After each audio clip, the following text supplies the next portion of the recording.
Kami ingin buka hati kami selebar-lebarnya untuk firman-Mu. Kami mau buang setiap keraguan, kebimbangan, kekecewaan, kepahitan. Semua hal yang kotor, yang jahat, yang mencemari hati kami. Kami buang semuanya itu. Kami minta biar darah-Mu yang kudus Tuhan Yesus mentahirkan hati kami. Biar hati kami menjadi hati nurani yang murni di hadapan Engkau, di hadapan manusia. Tuhan terima kasih. Kami percaya roh hikmah dan wahyu dan pengertian dari surga Kau curahkan kehidupan kami. Dan buat kami menangkap akan isi hati-Mu bagi kami semua. Di dalam nama Tuhan Yesus kami bersyukur dan kami berdoa. Haleluya. Amin. Ya, silakan duduk kembali saudara. Shalom saudara yang di rumah, apa kabarnya hari ini? Saya percaya semua kita diberkati Tuhan, amin. Dan hari ini kita masuk ke minggu pertama di bulan yang baru. Nah, biasanya gereja, ya kalau saudara berkumpul beribadah, maka di minggu pertama saya akan mendoakan saudara yang berulang tahun. Dan hari ini saya akan memimpin saudara untuk berdoa, mendoakan saudara yang berulang tahun. Kalau ada di antara Bapak Ibu Saudara yang ada di rumah yang berulang tahun, saudara boleh bangkit berdiri. Ya, saya akan mendoakan saudara. Ya, dimanapun saudara berada. Khususnya jemaat GBI Mercy Singkawang. Haleluya. Mari arahkan hatimu kepada Tuhan, angkat kedua tanganmu. Bapak, aku berdoa untuk setiap anak-anakmu yang berulang tahun di bulan Mei ini. Baik tanggal kelahiran mereka maupun pernikahan mereka.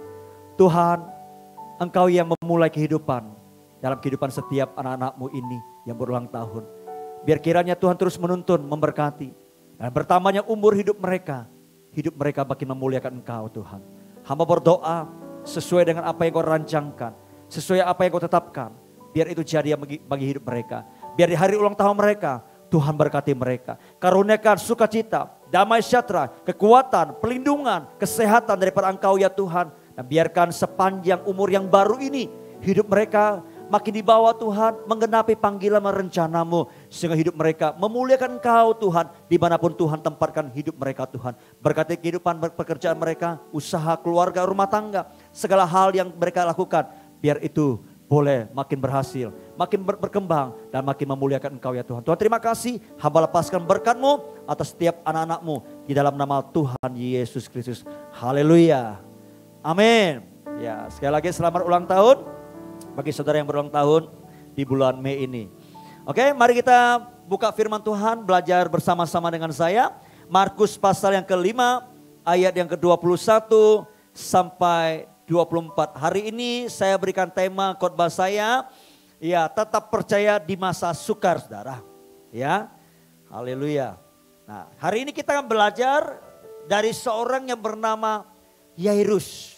Ya, termasuk juga dengan pribadi Tuhan kita, guru kita yang begitu agung yang bernama Yesus Kristus saudara. Nah, saya mau ngajak kita baca ayat ini bersama-sama dengan saya saudara. Markus pasal yang ke-5 ayat 21 sampai ayat yang ke-24. Perikopnya, Yesus membangkitkan anak Yairus dan menyembuhkan seorang perempuan yang sakit pendarahan. Sesudah Yesus menyeberang lagi dengan perahu, orang banyak berbondong-bondong datang lalu mengerumuni dia sedang ia berada di tepi danau. Ayat 22, datanglah seorang kepala rumah ibadat yang bernama Yairus. Ketika ia melihat Yesus, tersungkurlah ia di depan kakinya dan memohon dengan sangat kepadanya, anakku perempuan sedang sakit, hampir mati. Datanglah kiranya dan letakkanlah tanganmu atasnya, supaya ia selamat dan tetap hidup. Perhatikan ayat 24. Lalu pergilah Yesus dengan orang itu. Orang banyak berbondong-bondong mengikuti dia dan berdesak-desakan di dekatnya. Saudara, ya saya percaya mungkin hampir semua kita sudah pernah dengar khotbah atau pengajaran atau membaca Alkitab ya tentang ya siapa yang bernama Yairus ini saudara. Yairus itu adalah seorang ya kepala rumah ibadat saudara. Nah, tugas kepala rumah ibadat saudara kalau dihubungkan dengan zaman sekarang itu adalah mengadakan ibadah atau kebaktian saudara, mengajar, berkhotbah ya. Nah, pada waktu ya di mana Yairus hidup pada waktu itu, kebanyakan orang yang menjadi kepala rumah ibadat atau pemimpin rumah ibadat, saudara, itu adalah dari kaum orang-orang Farisi, saudara. Ya, nah, Yairus ini, saudara, dia punya posisi dan dia punya tanggung jawab, ya, sebagai kepala rumah ibadat, saudara. Tapi saudara lihat, ketika dia mengalami satu persoalan, satu pergumulan yang secara manusia dia tidak bisa lakukan apapun, saudara. Dia datang kepada Yesus. Dan waktu dia datang kepada Yesus, saudara, dia memohon dengan sangat.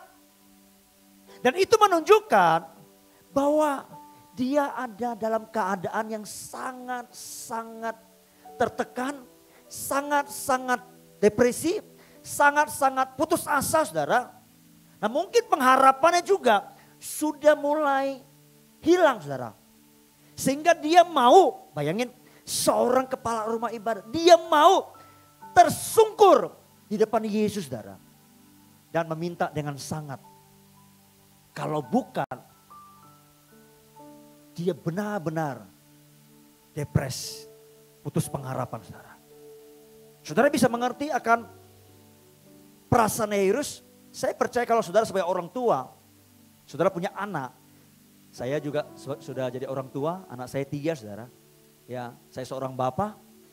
Saya tahu bagaimana perasaan Yairus, saudara. Anaknya pada waktu itu bukan sekedar sakit biasa.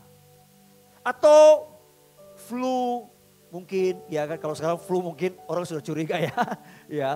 Atau mungkin pusing-pusing, sekedar ya sakit biasa lah. Tetapi anaknya itu sedang menghadapi yang namanya kematian. Karena Yesus berkata, anak perempuanku sedang sakit dan hampir mati, saudara. Saya pikir, saudara, ya, semua bapak di dunia ini atau orang tua di dunia ini pasti akan berjuang mencari pertolongan apapun itu untuk menyelamatkan anak yang dia kasih, saudara. Itu sebabnya Yairus, sekalipun dia punya pendidikan sebagai kepala rumah ibadat, dia tidak mempersoalkan lagi predikatnya, jabatannya, saudara. Dia tidak memikirkan siapa dia. Apalagi harga dirinya dan lain sebagainya, saudara. Dan begitu dia lihat Yesus, saya yakin sebelumnya dia pasti sudah pernah dengar tentang Yesus. Siapa Yesus itu dan apa yang Yesus telah lakukan. Ya. Dan saya percaya, saudara, dia juga bukan hanya sekedar tahu, tapi dia ngerti bagaimana Yesus itu menyembuhkan orang. Kenapa? Karena dia minta kepada Yesus, datanglah ke rumahku, letakkan tanganmu, tumpangkan tanganmu ke anakku. Itu artinya mungkin dia tahu, dia ngerti, atau mungkin dia pernah lihat Yesus itu menumpang tangan kepada orang sakit dan orang sakit disembuhkan. Dia berkata, datang ke rumahku, letakkan tanganmu ke atas anakku yang sakit itu, aku percaya anakku akan hidup, saudara. Dan yang luar biasa adalah, dengarkan baik-baik, yang luar biasa adalah Tuhan Yesus menuruti permintaan Yairus, saudara.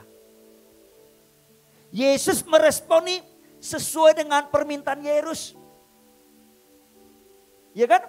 Dia suruh datang ke rumahnya, tumpangin tangan. Lalu ayat berikutnya kan dikatakan Yesus berjalan dengan orang itu, berjalan dengan Yairus. Artinya apa? Yesus sudah sepakat menyetujui apa yang Yairus minta, saudara. Tapi kalau saudara perhatikan baik, Yesus itu kalau dia responi permintaan orang, dia serius. Dia pasti akan lakukan dengan sempurna. Dia pasti akan lakukan dengan sepenuh hati, saudara.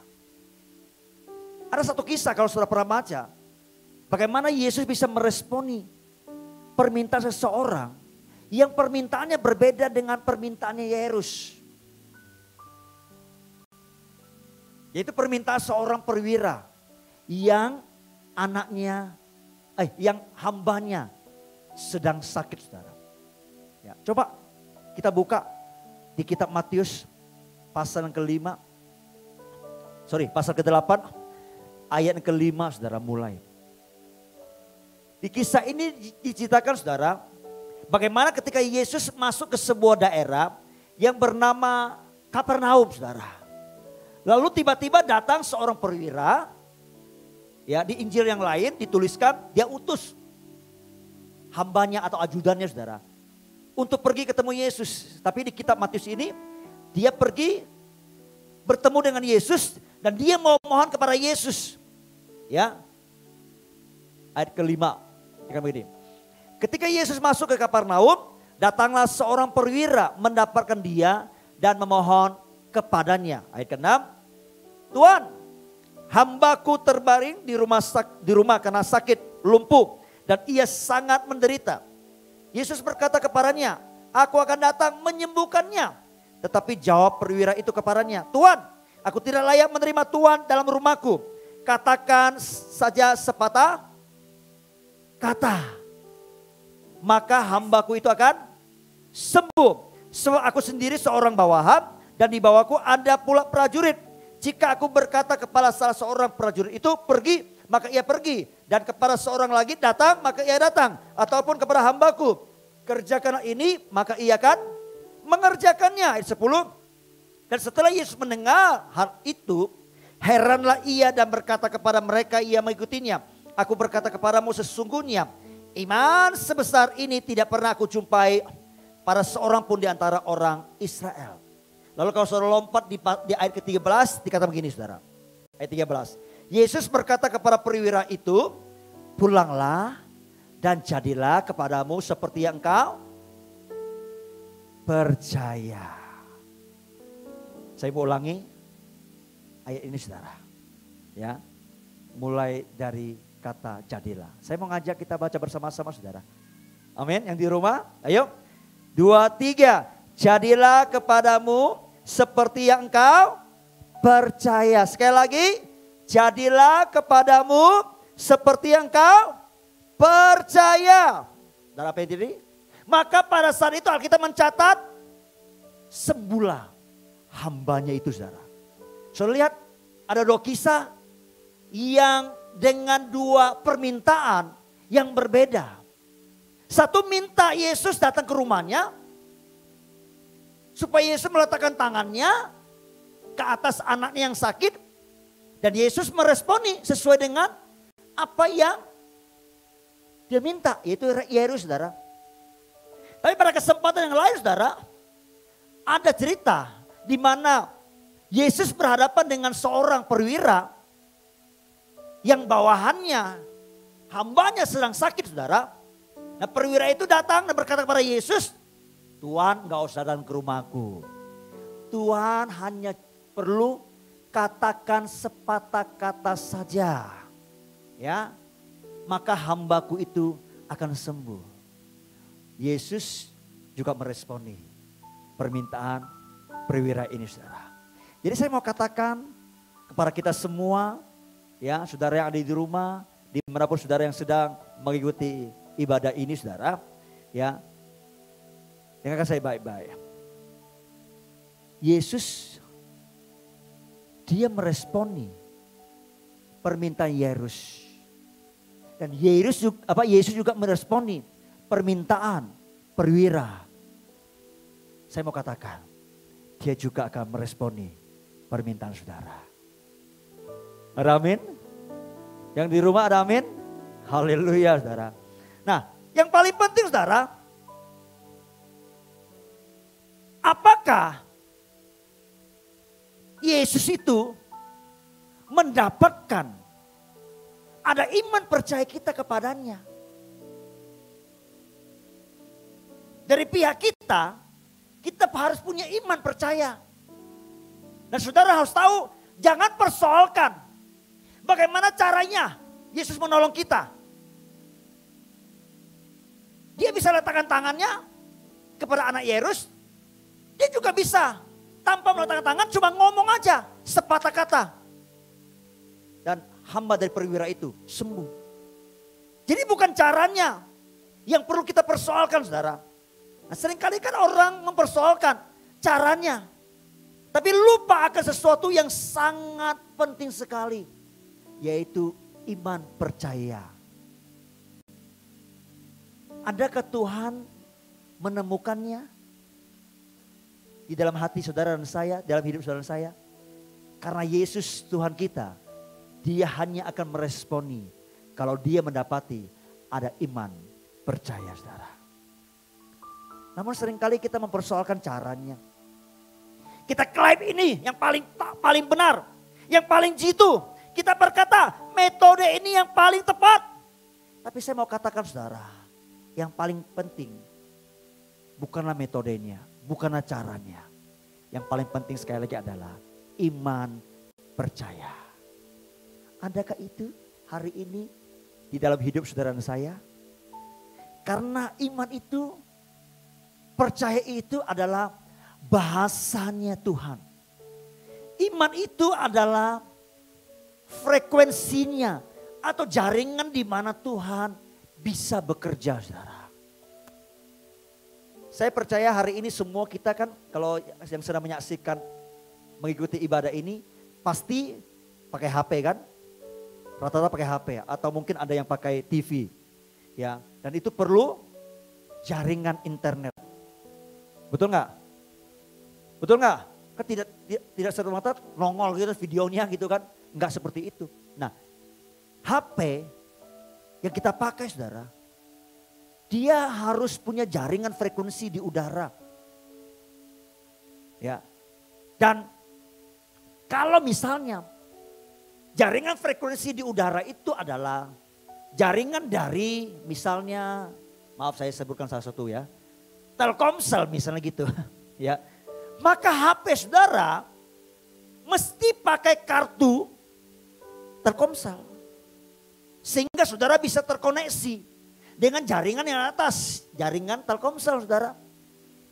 Tapi sebaliknya, sekalipun HP saudara itu begitu canggih, mungkin baru keluar. iPhone berapa sekarang? Ya kan?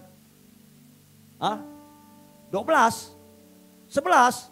Saya tidak tahu nomor berapa karena saya tidak punya HP iPhone saudara. Ya. Saudara boleh punya HP yang canggih sekali saudara. Tapi kalau saudara nggak punya kartu Telkomsel atau saudara punya kartu, tapi kartu yang lain, kartu Indosat. Nah, padahal kartu jaringan Indosat itu tidak ada, misalnya tidak ada. Gitu loh. Saudara pakai kartu Telkomsel. Maka saya mau katakan HP saudara tidak akan berfungsi saudara. Sama seperti dengan Tuhan. Bahasanya atau frekuensi di mana Tuhan bisa bekerja adalah frekuensi atau bahasanya iman. Haleluya. Sebaliknya, kalau saudara hidup dalam ketakutan, saudara hidup dalam kekhawatiran saudara, itu frekuensi di mana iblis bekerja. Ya enggak? Akhirnya membuat saudara tidak bisa tidur kan? Iya. Pikiran nerawang kemana-mana, risau, kata orang Malaysia, risau. Khawatir, mata dipejam tapi nggak bisa tertidur saudara, seperti itu. Berapa banyak yang ngalamin seperti itu? Saudara harus setel frekuensi saudara. Dari frekuensi kekhawatiran berubah ke frekuensi iman saudara. Ada amin? Nah, Yesus tidak mempersoalkan caranya. Mungkin saudara sudah tergeletak di tempat tidur. Sakit. Saudara nggak bisa bergerak lagi mungkin. Mungkin dulu saudara masih sehat. Saudara bisa tersungkur begini. Tapi sekarang saudara tergeletak di tempat tidur. Saudara nggak punya kekuatan untuk berlutut lagi. Saudara yang terbaring. Tuhan nggak persoalkan caranya. Yang dia lihat adalah. Dan yang membuat dia terkesan adalah. Adakah iman percaya saudara? Sekalipun di tempat tidur saudara. Ada amin? Oke, kita kembali ke cerita Yairus di Markus pasal ke-5 tadi. Ya. Nah saudara, sekalipun Yesus meresponi permintaan Yairus. Karena Yairus itu punya iman. Dia percaya bahwa Yesus itu bisa menyembuhkan anaknya. Tapi ketika dia menuju bersama dengan Yesus ke rumahnya, saudara. Alkitab mencatat di ayat yang ke-35 mulai, saudara. Perjalanan Yesus bersama dengan Yairus itu berhenti loh. Bahkan berhenti total, saudara. Kenapa berhenti? Karena ada sesuatu yang terjadi yang menghalangi Yesus dan Yairus harus melangkah kakinya ke rumahnya, saudara. Bergerak ke depan, tidak bisa. Terhalang, ada seorang wanita yang tiba-tiba menerobos masuk. Dan wanita ini adalah wanita yang sudah mengalami penyakit sakit pendarahan selama bertahun-tahun. Totalnya 12 tahun, saudara. Alkitab mencatat wanita ini sudah kemana-mana berobat. Hartanya sudah habis untuk biaya pengobatannya, saudara. Dan apa yang terjadi? Wanita ini sekalipun dia berusaha untuk berobat. Tapi keadaannya bukannya jadi lebih baik. Tapi justru tambah buruk, saudara. Lalu ketika dia menerobos masuk ke kawanan di mana Yesus ada. Dengan kerumunan orang yang begitu banyak, saudara. Tiba-tiba dia menjamah jubah Tuhan Yesus.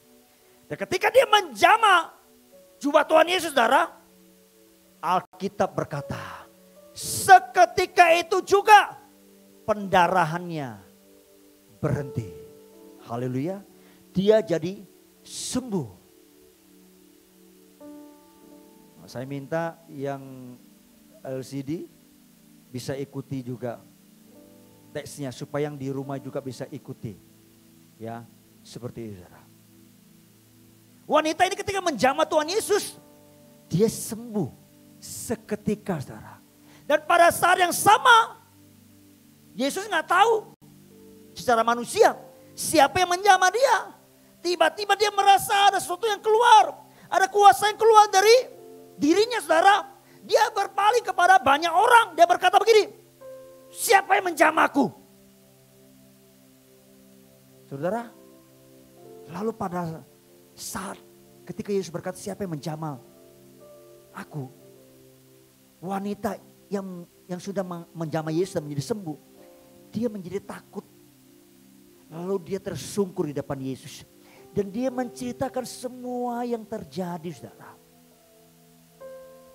Saudara bisa bayangkan ya, ada begitu banyak orang pada waktu itu yang lagi berbondong-bondong, berdesak-desakan dekat dengan Yesus. Tiba-tiba mereka juga mendengar, melihat wanita ini cerita. Mereka mendengar bahwa wanita ini yang mengalami penderitaan 12 tahun, ketika menjamah jubah Tuhan Yesus, dia mendapatkan mujizat kesembuhan, saudara. Saya mau beritahu, saudara, dengar baik-baik. Tidak peduli seberapa banyak orang yang hari-hari ini coba berdoa, coba meminta kepada Tuhan Yesus.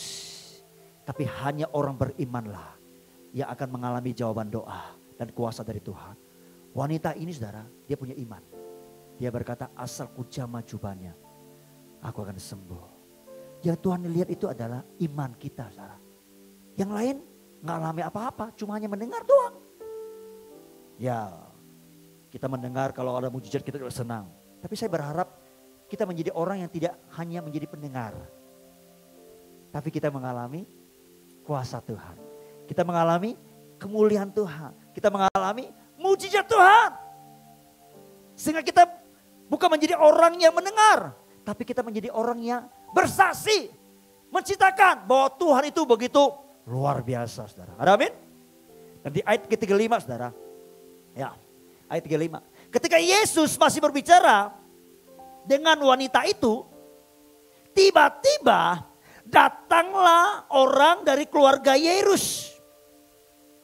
Lalu kemudian dia menyampaikan pesan. Tuan Yairus, anakmu itu sudah mati. Apa perlu lagi engkau menyusah-nyusahkan guru? Ayat 36 dikatakan begini. Tetapi Yesus tidak menghiraukan perkataan mereka. Wah, ini luar biasa nih. Dan berkata kepada kepala rumah ibadat, kepada Yairus. Apa? Ini dikatakan Yesus. Jangan takut, percaya saja. Sama-sama katakan, jangan takut, percaya saja. Sekali lagi, jangan takut, percaya saja. Haleluya. Lalu Yesus tidak memperbolehkan seorang pun ikut serta. Kecuali Petrus, Yakobus dan Yohanes, saudara Yakobus. Ayat 38. Mereka tiba di rumah kepala rumah ibadat dan di sana dilihatnya orang-orang apa? Ribut. Orang lagi berduka ribut loh. Ributnya apa? Karena menangis. Dan meratap dengan suara nyaring. Ayat 39. Sesudah ia masuk, ia berkata kepada orang-orang itu. Mengapa kamu ribut dan menangis? Anak ini tidak mati tapi tidur. Ayat 40. Tetapi apa?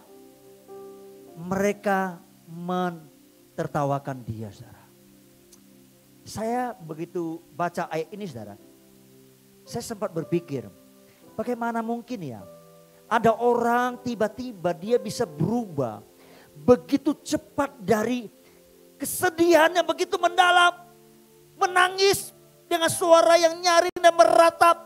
Tapi sekian detik tiba-tiba berubah jadi ketawa. Dari nangis, ha. Pernah lihat orang seperti itu, saudara? Yang di rumah pernah lihat seperti itu?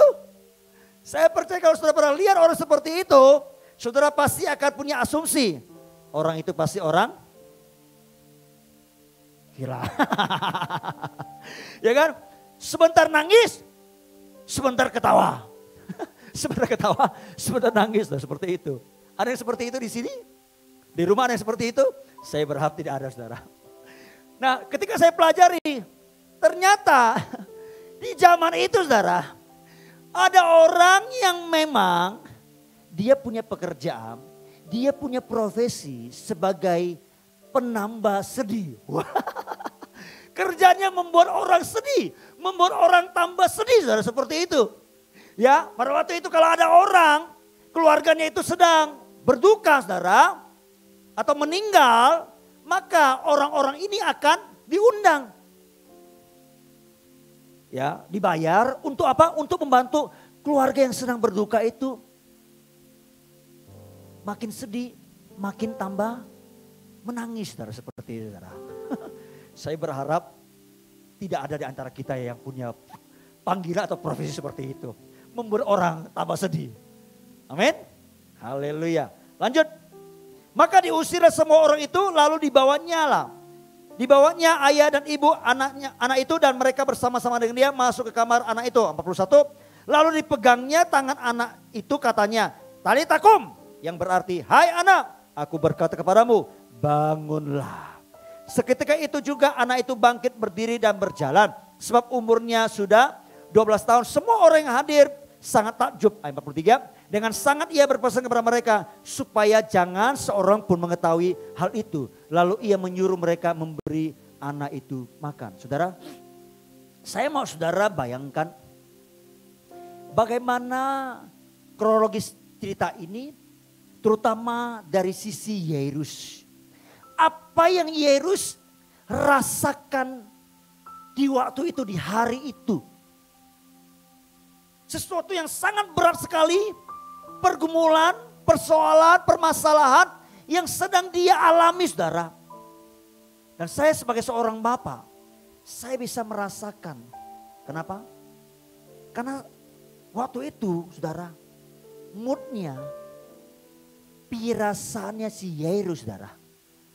Itu seperti dia sedang naik mobil atau naik mobil yang medannya itu naik turun begini, saudara. Saudara pernah naik roller coaster? Hah? Tahu nggak? Yang halilintar itu, saudara. Seperti itu. Itu kan kalau kita naik itu, sekarang saya nggak berani, saudara. Pasti saya muntah-muntah. Kalau naik itu kan up down perasaannya karena Ya kan? Perasaan kita turun naik seperti itu saudara. Saudara lihat, pada saat itu saudara, Yairus pengharapannya itu sudah mulai hilang menipis. Dan dia ada di ujung tandu saudara. Dia bertemu dengan Yesus. Dan dia melakukan sesuatu yang tidak biasa dilakukan oleh seorang kepala rumah ibadat saudara. Yang bisa tersungkur di depan kaki Yesus. Dan dia tidak peduli lagi dengan dirinya, dengan reputasinya saudara. Dia tidak peduli dengan posisinya saudara. Dia tersungkur menyembah Yesus. Kenapa dia tersungkur saudara? Karena dia sudah tidak berdaya. Dan harapannya itu sudah mulai sirna saudara. Tapi ketika dia melihat Yesus, harapannya itu yang sudah mulai hilang. Tiba-tiba itu bisa bangkit dan hidup kembali saudara. Lalu kemudian dia ngomong sama Yesus. Alkitab mencatat setelah itu dia berjalan bersama dengan Yesus. Dan waktu dia berjalan bersama dengan Yesus, harapannya makin bertambah. Makin jadi hidup saudara. Lalu tiba-tiba di tengah jalan berhenti total. Karena Yesus juga berhenti. Yesus bertanya, siapa yang menjamah aku? Lalu kemudian Yesus mendengar wanita yang sudah mengalami pendarahan 12 tahun itu yang menjamah dia.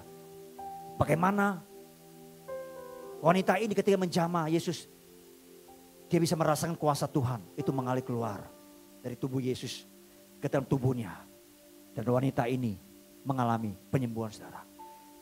Saya bisa bayangkan di posisi Yairus pada waktu itu, apa sih yang ada di pikirannya Yairus saudara? Ada dua yang saya pikirkan. Yang pertama saudara, waktu dia mendengarkan wanita ini bercerita, pikirannya itu mungkin berkata begini, sudahlah, kamu itu jangan banyak ngoceh lagi. Kamu sudah sembuh, tapi anakku di rumah masih belum. Dan perjalanan kami masih jauh. Ini sudah berapa lama? Ya, kamu habiskan waktu kami ini. Sama seperti Yairus kan saudara. Saudara pasti tahu kalau wanita itu kalau bicara itu pasti lama dan panjang. Maaf ya para ibu-ibu wanita-wanita. Ya. Tapi ada asumsi yang kedua dari Yairus saudara. Ketika dia mendengar wanita ini cerita begitu lama dan panjang. Tapi dia begitu terkesan. Dia mendengar itu. Wah, dia berkata begini. Ini saya nggak salah deh. Memanggil Yesus ke rumahku. Lihat wanita ini. Yang sudah 12 tahun pendarahan. Langsung sembuh loh. Begitu kan? Nah imannya itu bertambah besar. Saat dia melihat, mendengar wanita ini sembuh. Sesuatu yang bertahun-tahun yang mustahil, yang tidak mungkin. Tapi tiba-tiba jadi mungkin ketemu Yesus saudara. Lalu apa yang terjadi saudara? Tiba-tiba iman yang sudah bangkit dan hidup kembali. Ada seseorang datang. Menerobos ke kerumun. Ketemu Yairus. Tuhan Yairus. Anakmu sudah mati. Saudara bisa bayangkan ya. Itu kayak disambar petir siang bolong. Betul? Mendengar berita seperti itu. Bagaimana perasaan Yairus itu? Ketika mendengarkan orang memberitakan anaknya sudah mati. Antara dia mau percaya sama perkataan orang yang menyampaikan berita itu. Bahwa anaknya sudah mati. Atau mau percaya apa yang dia sudah lihat. Yang dia sudah imani ketika waktu bertemu dengan Yesus sampai. Wanita mengalami pendarahan itu. 12 tahun dia sembuh saudara.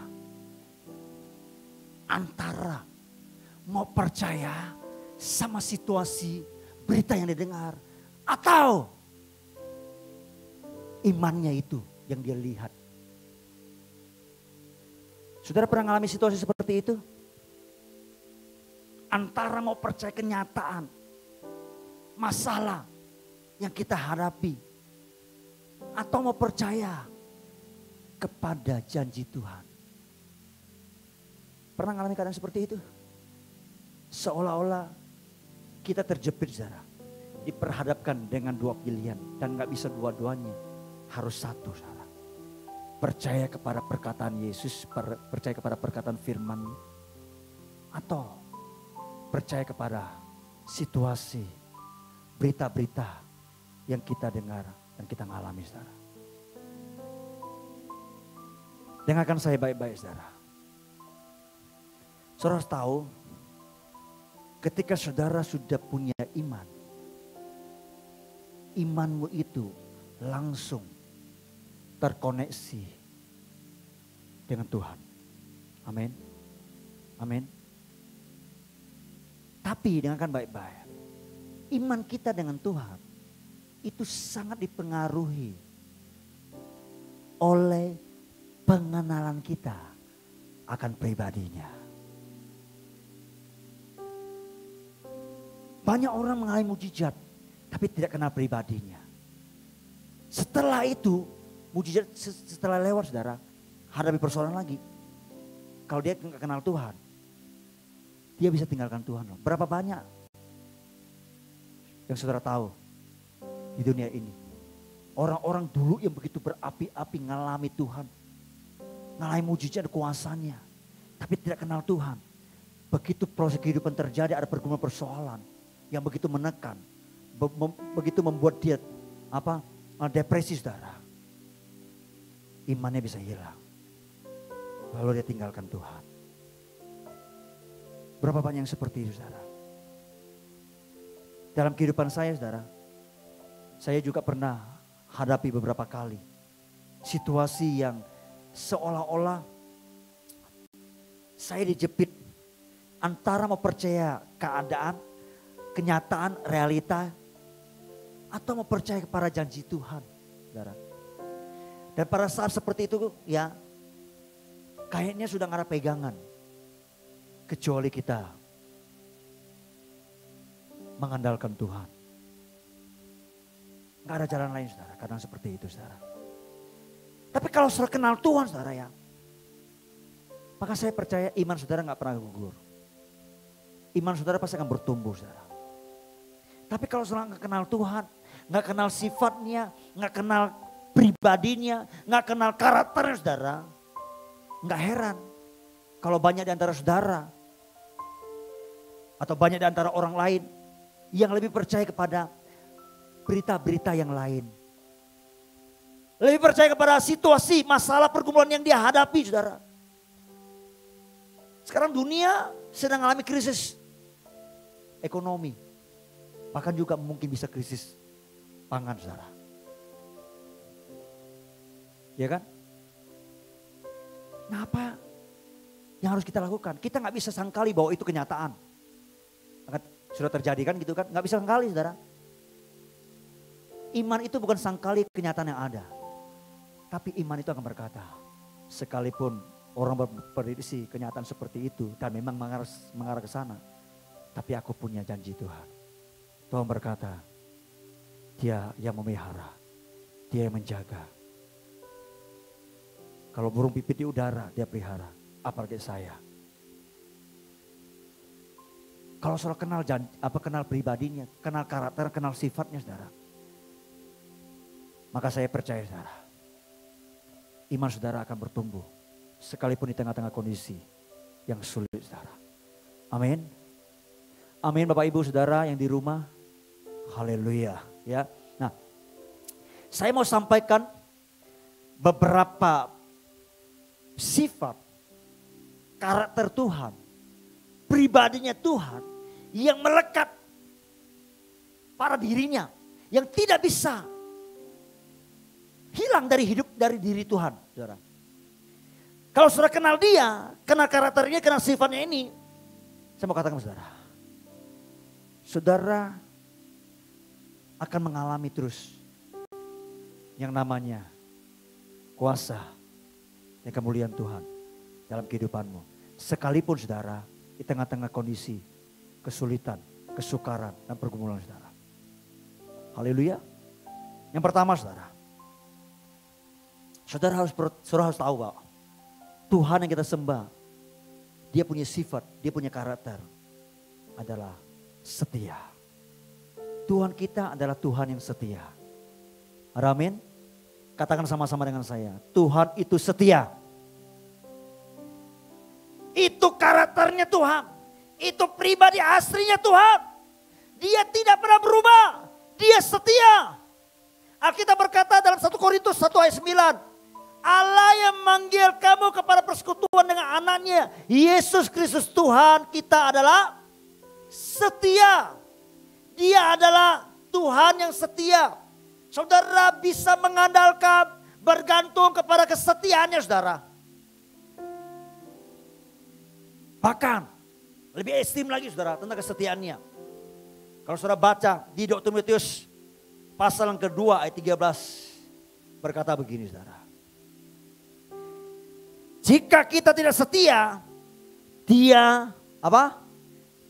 Tetap setia. Karena dia tidak dapat menyangkal dirinya. Wow. Luar biasa ini. Bukankah ini sesuatu yang luar biasa? Kalaupun kita sudah tidak setia, dia tetap setia. Dia tidak bisa menyangkal dirinya saudara. Banyak orang kan kalau sudah melakukan kesalahan, sudah berdosa, sudah gak setia dengan Tuhan, lalu kemudian sudah tertekan, sudah tidak berdaya, lalu dia mau berbalik kepada Tuhan. Tapi pirasannya membuat dia berpikir begini, waduh, saya ini sudah tidak setia dengan Tuhan. Apakah Tuhan masih mau menerima saya? Saya mau beritahu saudara semuanya. Meskipun saudara sudah tidak setia, dia tetap setia. Ada amin? Kesetiaannya adalah sifatnya. Kesetiaannya adalah karakternya. Itu adalah pribadinya. Dan saudara dan saya bisa mengandalkan itu. Kesetiaannya saudara. Haleluya. Amin. Bahkan bukan hanya itu saudara. Dia setia. Artinya apa? Dia selalu akan menyertai kita. Matius 28 ayat 20 dia berjanji. Bahwa dia akan menyertai kita senantiasa sampai akhir zaman. Dia menyertai saudara saya sampai akhir zaman. Itu senantiasa. Kadang-kadang kita berpikir saudara dan seringkali kita bertanya. Di mana Tuhan pada saat saya mengalami persoalan ini? Di mana Tuhan pada saat saya sedang dalam lembah kekelaman? Di mana Tuhan? Ketahuilah saudara. Dengan saudara. Tuhan ada bersama dengan saudara. Dia tidak pernah meninggalkan saudara. Dia menyertai saudara senantiasa. Karena dia Tuhan yang setia. Katakan amin. Dia bukan Tuhan yang undur. Pada saat saudara sedang dalam kesulitan. Pada saat saudara sedang dalam pergumulan. Dia ada di sana. Ketika saudara sedang terpuruk. Dia menyertai saudara. Ada amin? Saya mendengarkan ada pengerja kita yang menceritakan. Dia ceritakan kepada orang lain. Dia mengalami satu pergumulan. Dengan kelemahan fisiknya, tubuhnya. Ada sesuatu penyakit saudara. Tapi apa yang dia lakukan? Dia percaya Tuhan setia. Karena dia percaya Tuhan setia, sekalipun dia punya kelemahan tubuh, orang lain tidak tahu, dia tetap masih mau melayani. Sekalipun kadang tubuhnya itu capek, melayani. Setia. Dan dia ceritakan, dia mengalami mujizat dan dia disembuhkan saudara. Haleluya. Sekali lagi saudara, Tuhan menyertai saudara. Dia setia dengan saudara. Lalu Pak, kenapa saya tidak menyadari Tuhan ada bersama dengan saya? Karena saudara terus sadar dengan masalah saudara. Saudara terlalu peka dengan pergumulan saudara. Saudara terlalu fokus dengan persoalan saudara. Alihkan pandanganmu. Arahkan imanmu kepada Yesus. Bukan kepada persoalanmu. Amin. Haleluya. Itu yang pertama. Bolehkah hari ini saya khotbah agak panjang?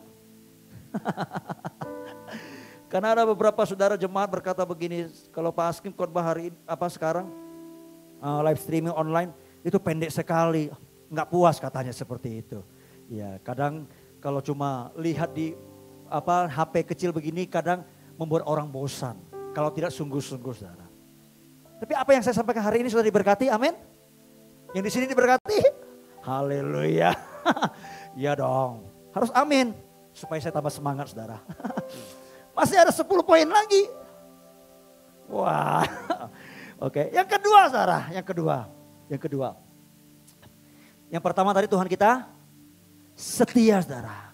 Yang kedua, Tuhan kita adalah Tuhan yang sangat mengasihi kita. Dia Tuhan yang adil.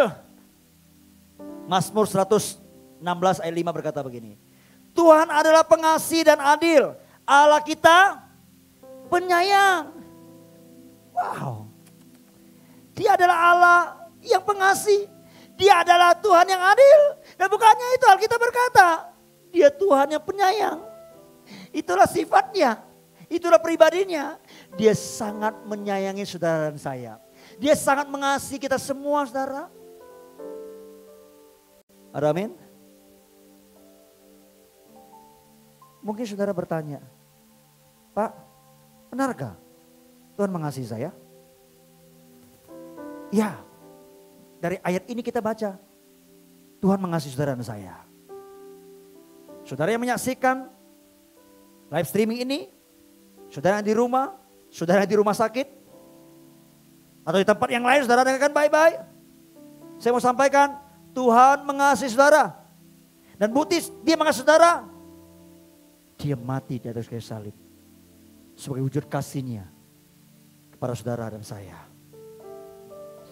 Mungkin saudara yang mendengar ini, saudara berkata, Pak, apakah Tuhan mengasihi saya? Karena saya bukan orang Kristen, Pak. Apakah benar Yesus mengasihi saya? Kalau untuk orang Kristen, iyalah. Dengarkan baik-baik. Yesus mengasihi saudara. Karena Yesus tidak hanya mengasihi orang Kristen. Yesus mengasihi semua manusia.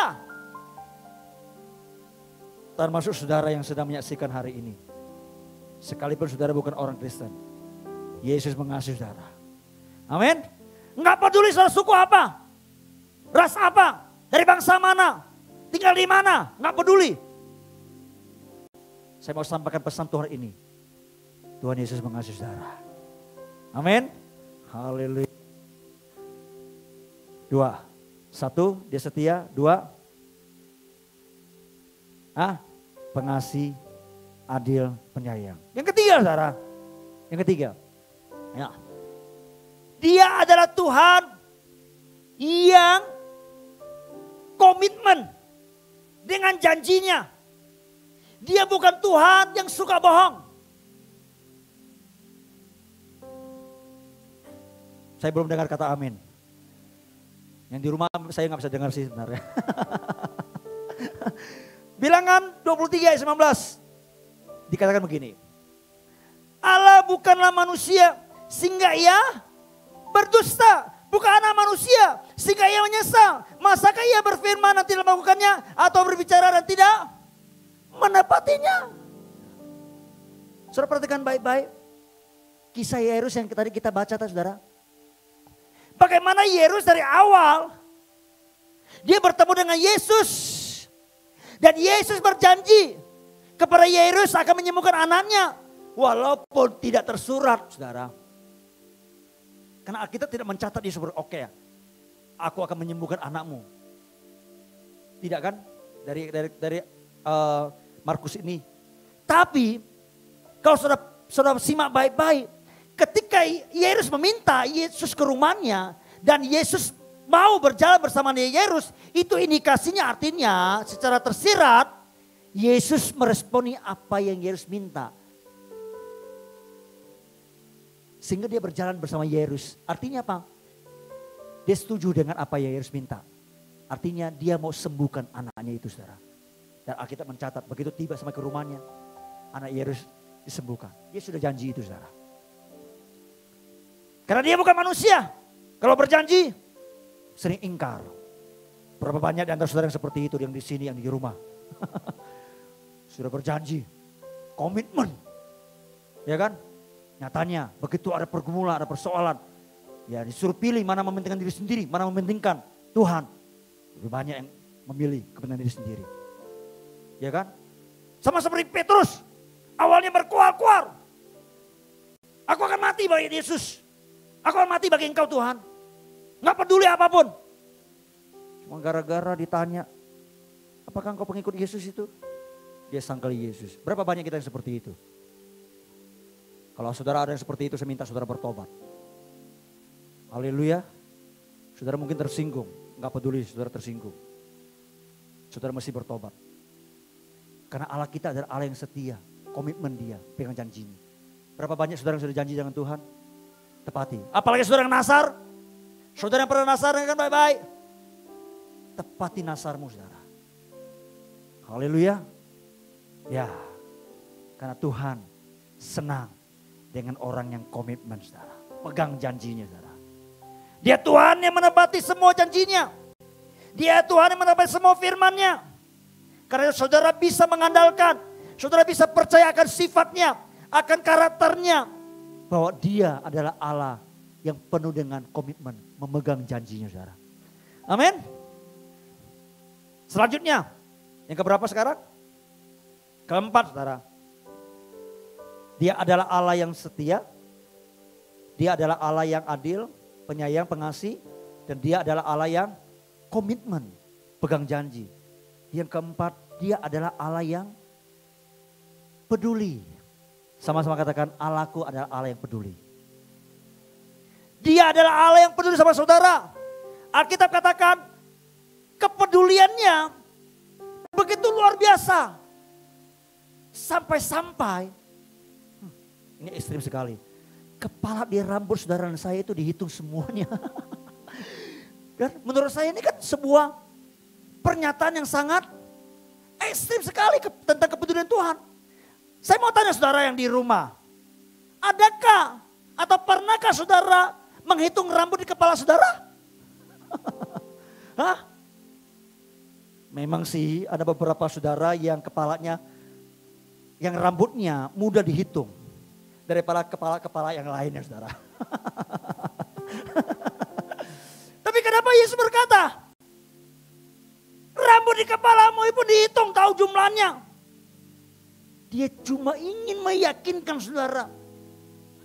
Sedemikian berupa bahwa dia peduli dengan saudara. Dengan hidupmu. Sehingga rambut di kepalamu pun dia hitung. Coba nanti saya kasih PR. Setelah ibadah selesai. Belajar hitung rambut saudara. Di depan aja. Kalau yang depan sudah sulah, hitung di samping. Haleluya. Kalau rambut kepalamu pun dia tahu. Dia hitungi. Masakah dia nggak tahu kehidupanmu saudara? Kalau rambut aja dia tahu jumlahnya berapa. Masa isi dompetmu dia tidak tahu? Tapi masalahnya saudara. Kalau hidupmu dengan ketakutan, dalam kekhawatiran. Maka saudara tidak akan mendapatkan Tuhan bisa bekerja. Karena gak ada ruangan buat dia bekerja. Dalam kehidupan saudara karena saudara takut. Karena bahasa atau frekuensi yang dia respon supaya dia bisa bekerja adalah iman percaya saudara. Haleluya. Amin saudara. Wah luar biasa saudara. Bahkan kalau mau lebih ekstrim lagi saudara. Dia suruh kita pandang loh. Burung di udara, rumput. Luar biasa kan? Saya pikir dengan penjelasan seperti ini. Jangan seorang pun lagi meragukan Tuhan. Bahwa Tuhan peduli akan kehidupannya saudara. Amin Bapak Ibu saudara yang di rumah. Haleluya. Amin. Ya. Tapi yang terakhir saudara. Karena saya tahu tidak boleh lama-lama juga. Saya tambahkan satu lagi. Boleh ya? Boleh. Gak boleh juga saya tetap akan sampaikan. Ya. Nah. Yang terakhir saudara. Yang pertama dia adalah Allah yang setia. Yang kedua dia adalah Allah yang pengasih, adil dan penyayang. Yang ketiga dia adalah Allah yang komitmen yang memegang janji. Yang keempat dia adalah Allah yang peduli. Tapi yang kelima adalah dia adalah Allah yang terus bekerja. Dia bukan Allah yang malas. Yohanes pasal kelima ayat 17 berkata begini. Yesus berkata, Bapakku bekerja sampai sekarang, maka aku pun juga bekerja juga, saudara. Yesus berkata dia bekerja sampai sekarang. Nah kalau dia bekerja sampai sekarang, berarti dia bekerja di dalam segala hal. Di dalam segala sesuatu. Di dalam segala waktu. Di dalam segala musim dan masa kehidupan kita, saudara. Ada amin? Tapi masalahnya begitu dia bekerja, kebanyakan kita tidak tahu apa yang dia sedang kerjakan. Itulah yang pengkhotbah katakan, pengkhotbah 3 ayat 11 berkata begini. Ia membuat segala sesuatu indah pada waktunya, bahkan ia memberikan kekalahan dalam hati mereka. Tetapi manusia tidak dapat menyelami pekerjaan yang dilakukan Allah dari awal sampai akhir. Masalahnya adalah kita gagal memahami pekerjaan yang sedang dilakukan Allah. Allah bekerja di dalam kehidupan kita. Tapi seringkali kita bertanya ketika kita hadapi persoalan, pergumulan. Kita bertanya di mana Tuhan dalam situasi ini? Di mana Tuhan pada saat saya sedang mengalami persoalan ini? Kita berpikir Tuhan itu diam saja. Saya mau beritahu Bapak Ibu Saudara sekalian semuanya. Dia Allah yang setia. Dia adalah Allah pengasih, penyayang dan adil. Dia adalah Allah yang pegang komitmen. Dia Allah yang peduli, saudara. Tapi dia adalah Allah yang terus bekerja. Dia tidak pernah berdiam. Dia terus bekerja dalam kehidupan saudara. Dan itu terbukti loh saudara. Dari kisah Yairus saudara.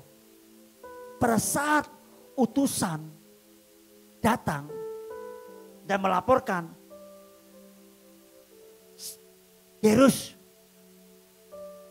udah gak usah nyusah-nyusahkan guru lagi. Anakmu sudah mati. Lihat. Perhatikan baik-baik. Apa yang menjadi reaksi Yesus? Yairus mungkin pada waktu itu begini. Kaget, dia shock gitu kan.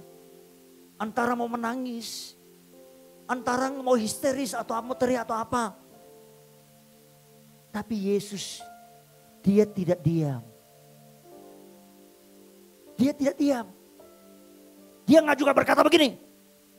Ya udahlah Yairus, apa boleh buat terserah kamu lah ya. Kamu mau percaya berita yang disampaikan orang ini? Atau kamu percaya kepadaku? Tidak. Yesus pada waktu itu tidak seperti itu. Dia tidak memberikan pilihan kepada Yairus. Dia tahu kalau disuruh pilih Yairus pasti lemah. Pasti gugur imannya saudara. Kenapa? Karena bisa aja begini, pada saat yang bersamaan Yairus akan begitu dengan berita seperti itu saudara. Dia bisa ngomel, dia bisa begini-begini, bilang begini. Dia mulai menyalahkan keadaan. Orang begitu ramai berdesak-desakan. Sehingga menghalangi Yesus berjalan sampai ketiba ke rumahnya.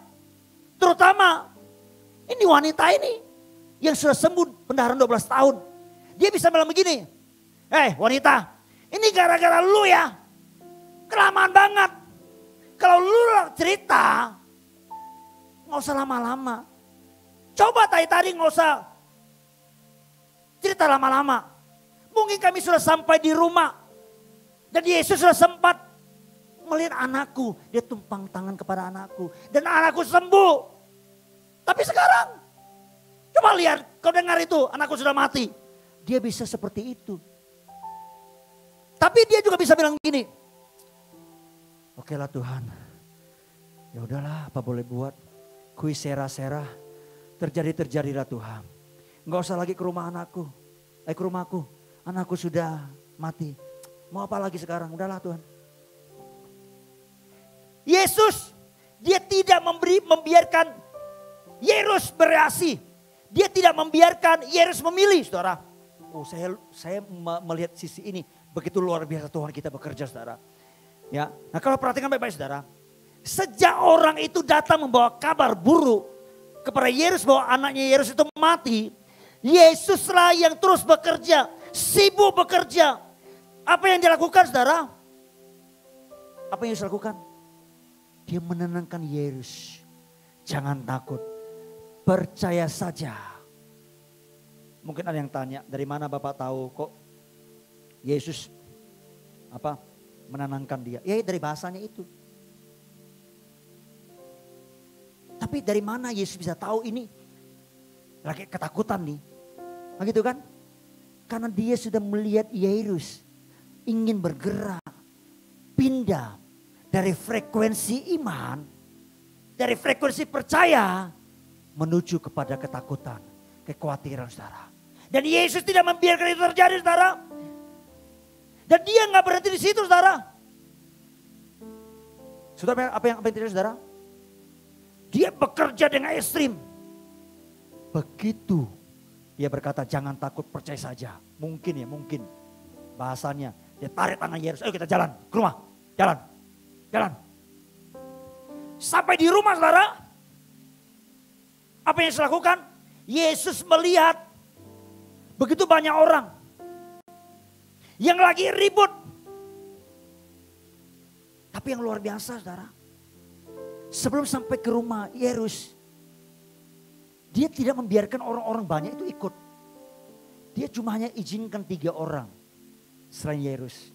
Ada Petrus, Yakobus dan Yohanes. Yang lainnya nggak dapat dibiarkan, saudara. Kenapa dia tidak membiarkan mereka ikut, saudara? Saudara bisa bayangkan ya. Waktu kondisi di mana orang datang membawa berita kepada Yairus. Yairus, anakmu sudah mati. Saudara bisa bayangkan orang-orang yang dengar itu. Wah. Pasti komennya banyak. Betul? Langsung ngomong gitu. Anak Yairus mati. Kalau zaman sekarang kan mungkin nggak ngomong begini. Tapi langsung dimasukkan ke Twitter, Facebook, IG. Anaknya Yairus mati. Yang lain tulis di statusnya. Anak seorang kepala rumah ibadat mati. Anak pemimpin rohani mati. Seorang anak hamba Tuhan mati. Kasihan Yairus, anaknya mati. Kan begitu kan kira-kira status atau komen orang gitu loh, seperti itu. Ya. Lalu apa sih, saudara? Orang berkata begini, kasihan banget ya Yairus itu. Lalu kenapa Tuhan tidak menolong? Bukankah Yairus itu adalah hamba Tuhan, kepala rumah ibadah lagi? Di mana Tuhan? Sama halnya yang terjadi belakang ini kan. Beberapa hamba Tuhan meninggal karena COVID. Lalu orang bertanya, kenapa bisa terjadi pada seorang hamba Tuhan yang diurapi Tuhan? Di mana perlindungan Tuhan kepada hamba-hambanya? Itu sebabnya di kejadian Yairus, ya. Supaya Yairus dihindari dari omongan orang-orang yang banyak itu. Yang sekedar hanya ingin komen, tapi nggak punya komitmen. Mereka hanya kepingin melihat saja. Dan Yesus tidak membiarkan orang-orang seperti itu untuk ikut ambil bagian, untuk ikut andil di sana, untuk terlibat. Karena kalau gerombolan ini diikut sertakan, orang-orang tersebut diikut sertakan, itu pasti akan mengganggu, melemahkan imannya Yairus yang sudah mulai menipis. Yesus berkata, kalian tunggu di sini semuanya. Yang boleh ikut Petrus, Yakobus, Yohanes. Yang lain stay at home. Ya kan? Dia bisa pastikan kenapa 3 orang ini ajak. Dia bisa pastikan ketiga orang ini mulutnya bukan mulut ember. Mulutnya bukan mulut yang melemahkan imannya Yairus, saudara. Haleluya. Amin, saudara. Begitu masuk ke rumahnya, saudara. Apa itu, saudara? Yesus terus bekerja begitu luar biasa. Dia lihat orang begitu ribut, nangis, meratap seperti itu. Ya, dia lihat ini kalau orang dibiarin seperti ini terus nangis terus ya. Ini pasti akan membuat ini lemah ini, Yairus ini. Keluar. Diusir keluar seperti itu. Ya, supaya apa? Supaya Yairus tidak terkontaminasi imannya. Dia bilang apa? Ngapain kalian ribut? Udah keluar aja kalian. Anak itu gak mati, tidur. Tiba-tiba mereka ketawa saudara. Yairus mungkin tambah bingung kan. Ini orang-orang siapa ya? Tadi nangis tiba-tiba ketawa. Yesus usir mereka semua. Yang kasih baik-baik. Kadang-kadang dalam kehidupan saudara saya seperti kasusnya Yairus saudara. Saudara saya untuk tetap bisa beriman, untuk tetap bisa percaya kepada Tuhan, untuk bisa melihat mujizatnya bekerja dalam kehidupan saudara saya. Terkadang kita perlu mengeliminasikan, kita perlu menyingkirkan suara-suara negatif yang bisa melemahkan iman kita. Amin. Memang bukan sesuatu yang gampang apalagi zaman sekarang saudara. Informasi begitu cepat, mudah didapatkan. Tapi kalau saudara tidak bisa menyaring informasi itu, mengeliminasi informasi-informasi itu. Saya mau katakan saudara akan sulit untuk tetap bisa bertumbuh dengan iman. Atau saudara tetap dalam frekuensi iman saudara. Haleluya. Amin. Ingat, bahasa yang diresponi oleh Tuhan adalah bahasa iman saudara.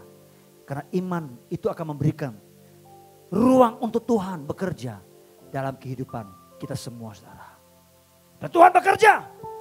Dia bekerja begitu luar biasa membela Yairus. Yairus gak berdaya lagi. Dia gak kasih pilihan. Biar aku yang bekerja Yairus sepenuhnya. Dari awal sampai akhir. Ya, dia menguatkan Yairus saudara. Saudara, begitu dia naik ke atas. Dia berkata, talitakum. Anak itu bangkit kembali saudara. Saudara, apa yang saudara ngalami hari-hari ini, pergumulan saudara, persoalan saudara? Ya, kalau saudara bertanya, di mana Tuhan berada? Di mana Tuhan ketika saya ada dalam kondisi seperti ini? Saya mau beritahu saudara, dia masih terus bekerja sampai hari ini. Kalau saudara melihat dia bekerja, jangan pernah bergerak pindah dari tempat di mana saudara beriman. Ya, tapi saudara harus stay in faith. Bukannya stay at home hari-hari ini. Stay in faith. Tetap dalam frekuensi iman. Maka saudara akan bisa melihat dia bekerja. Meskipun saudara tidak mengerti dan menyelami bagaimana ia bekerja dari awal sampai akhir saudara. Tapi saudara tetap percaya kepadanya. Saya mau katakan dia akan bekerja untuk saudara dan saya. Dan hasil saudara, kita tahu akhir cerita dari Yairus ini. Anak Yairus disembuhkan. Dia pegang tangannya. Talitakum. Seketika anak itu jadi sembuh saudara. Dan itu terjadi sesuai dengan apa yang Yairus minta saudara. Haleluya. Saya berharap saudara bisa menangkap pesan Tuhan hari ini. Sekalipun di masa-masa sukar, kita nggak tahu sampai kapan masa sukar ini, saudara. Apalagi saudara punya pergumulan tersendiri dibandingkan dengan orang lain, saudara. Saya mau katakan, Tuhan setia dengan saudara. Dia mengasihi, dia menyayang, dia adil dengan saudara. Dia penuh dengan komitmen, dia pegang janjinya.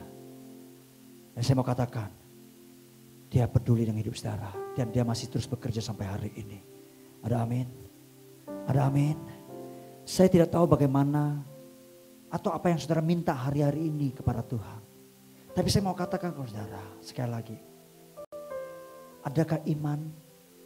Adakah kepercayaan saudara? Adakah saudara tetap stay? Memegang janjinya. Percaya kepada perkataannya. Saya berharap hari ini Tuhan menemukan dalam kehidupan saudara dan saya. Amin. Haleluya.